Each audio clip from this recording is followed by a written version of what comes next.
দাঁড়াও দাঁড়াও দাঁড়াও। এই বন্ধু, তোমরা কোথায় যাবা? হ্যাঁ, কোথায় যাবা? এখন একটা ভূতুরে অভিযান করতে যাচ্ছি। বন্ধু কোথায় যাবা? আমরা যাচ্ছি হচ্ছে এমসি স্ট্যান্ডকে দেখতে। এই যে MC stand? এমসি স্ট্যান্ড কেন বলো তো এমসি স্ট্যান্ড বলছি আমরা? পরে বলছি।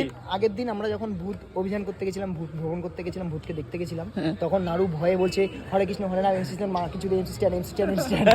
আচ্ছা যাই হোক, আমার কিন্তু ভাই তুলো রাশি, আমার একটা মেয়ে ভূত লাগবে। এই তুলনা কন্যা রাশি। তোমার কন্যা রাশি না, কন্যা রাশি হলে তো মেয়ে ভূত আসবে না, তুলো রাশি হলে আমার ভূতে ধরবে। আর রাত্রির জন্য আমার সাথে দেখা করে, সেরকম বইকে ভূত জন্য রাত্রি দেখা করে, ওই জন্য মা বাবার সাথে যেন ঝামেলাটা বলে না করে। এই ভিডিওটাই তো লাস্ট ভিডিও, এই ভিডিওটাই তো লাস্ট ভিডিও। তারপরে আমি তো ক্যামেরাম্যান নেভার ডাই ভাই, ক্যামেরাম্যান নেভার ডাই। আরেকজন কোথায় গেছে? দাঁড়াও। এই বাক্স দেয়নি বাক্স? এ ভাই কি নিয়ে আইছিস? ভূতের ভয়তে এখন সিগারেট ধরাচ্ছে, ভূতের ভয়তে সিগারেট ধরাচ্ছে। আমাদের বাড়ি একটা ছেলে হাতে ধর, হাতে। বলছে তোরে মারবো, তোর মেরে একসাথে 3টে পুজো করবো একসাথে। একসাথে 3টে পুজো